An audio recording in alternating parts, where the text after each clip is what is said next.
existing. And some of the are fictional.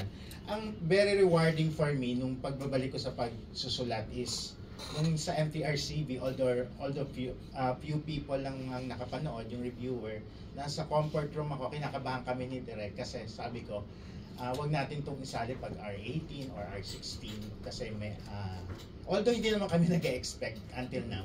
So nasa CR ako, narinig ko, na-overhear ko na may nagsabi na babae, sabi niya, ang ganda-ganda ng Lola Magdalena. So, natuwa ako kasi rewarding yon for people na part ng pelikula.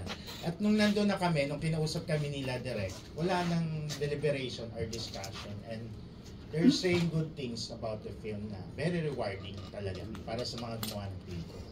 Yun po. Any more questions? Kasi Kuya Mario. Oh, I think they like the movie because it's really a feel-good movie. Diba? In spite of the fact na it's about prostitutes, prostitutes, your script was very well written, the characters are well defined, and there was a closure for each of the characters.